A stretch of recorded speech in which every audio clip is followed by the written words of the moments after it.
बच्चों, मैं दो मित्रों की कहानी सुना रहा हूँ। दो मित्र साथ-साथ पढ़ते भी थे।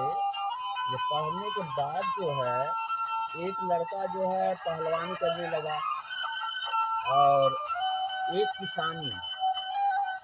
तो साथ-साथ रहते-रहते दोनों अपने में प्रण किए कि एक ही साथ शादी करेंगे।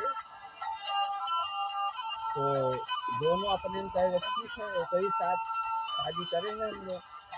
तो पहलवान जो है अपने मित्र से कहा कि हम जब तक अपने दुल्हन का चेहरा नहीं देखेंगे तब तक हम पति धर्म नहीं निभाएंगे। तो किसान ने कहा अच्छा ठीक है, देख लेंगे, इतना बड़ा प्रण कर रहे हैं, देखेंगे। तो जब शादी हो गई तो किसान किसानी करने लगा और पहलवान पहलवानी, और घर में दुल्हन दोनों को आ गई। तो पहले का संस्कार ऐसा था कि जब दुल्हन जाती थी तो घर में हमेशा घूंघट में ही रहती थी, अपने पति के सामने भी घूंघट में रहती थी और चेहरा जल्दी पूरा नहीं देख पा रहे थे, पहले का संस्कार। तो किसान के पास तो 2 साल बीत गया, किसान के बच्चे के पास मतलब किसान के 2 बच्चे हो गए। तो एक रोज भेंट हुआ तो किसान जो है कि पहलवान से पूछा कि यार क्या हुआ, हम तो 2 बच्चे के बाप हो गए। तो पहलवान बोला कि हमने तुमसे कहा था ना कि मैं प्रण कर रहा हूँ कि जब तक हम अपने दुल्हन का चेहरा नहीं देख लेंगे तब तक हम पति धर्म नहीं निभाएंगे। तो किसान ने बोला कि बड़ा अजीब इंसान हो यार, बड़ी क्षमता है तुम्हारे में। तो पहलवान बोला कि देखो, कोई भी कार्य करो क्षमता और हिम्मत होना चाहिए। कोई भी कार्य, न कि दुल्हन हो, कोई भी कार्य करो क्षमता होना चाहिए कि हम ये काम करेंगे। तो हमने वो काम किया।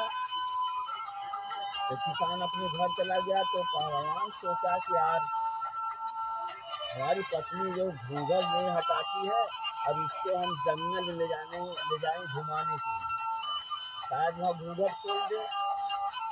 तो जंगल में ले गए, अपने माता से पूछी कि माता हम अपने पत्नी को ले जा रहे हैं जंगल घुमाने। तो पहलवान की माँ बोली ठीक है बेटा ले जाओ।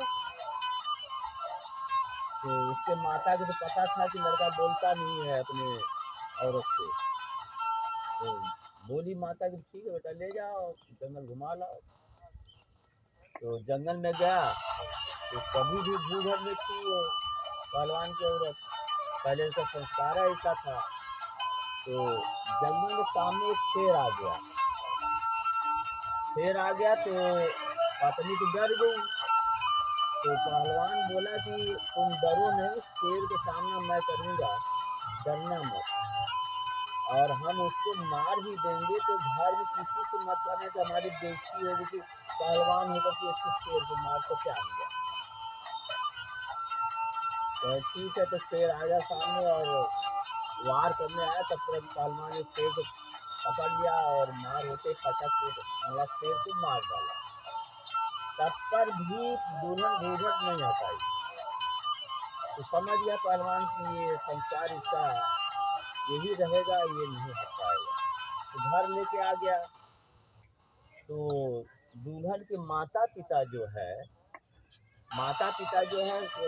जानते थे कि वो पहलवान बिटिया से कुछ बोलता उलता नहीं है। तो दुल्हन के माता पिता बोले कि बेटा छोड़ो, वो उस काबिल नहीं है, हम आओ तुम्हारी दूसरी शादी कर देंगे। तो दुल्हन जो है अपने मायके चली गई। तो वहाँ उसके माता पिता दूसरा शादी रच दिए। तो एक उसी के गांव का एक आदमी आ रहा था तो पहलवान से बोला कि अरे तुम्हारे औरत की शादी आज होने वाली है, दूसरी शादी हो रही है, अब क्या कारण है तुम समझो। तो पहलवान बोला कि चले अच्छा पत्नी से आखिरी मुलाकात है तो दूसरे के घर जाएगी। तो घर के कुछ दूरी पर मड़ई थी, मड़ई छप्पड़। तो मड़ई में जाके पहलवान बैठा, तो एक लड़की आई तो जाके बोली कि अरे तुम्हारे पहलवान पति जो के मड़ई में छप्पर में आके बैठे हुए हैं। तो सुन ली तो उधर मड़वा में बैठा था दूसरा जो शादी दूल्हा बैठा था, एक चूहा आ गया।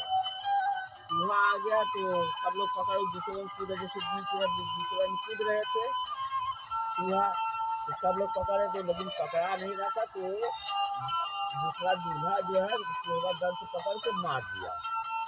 तो लोग कह रहे थे यार दूल्हा तो बहुत चंचल है यार, चूहा को मार दिया, कोई नहीं पकड़ पा रहा।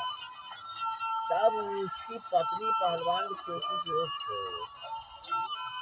हमारा पति पहलवान शेर मार दिया, और बोला भी था कि घर में या किसी से मत करना, नहीं तो बेइज्जती हमारी होगी, क्योंकि जानवर को हम मारे हैं, शेर है तो क्या, इससे अच्छा तो हमारा वही पति है।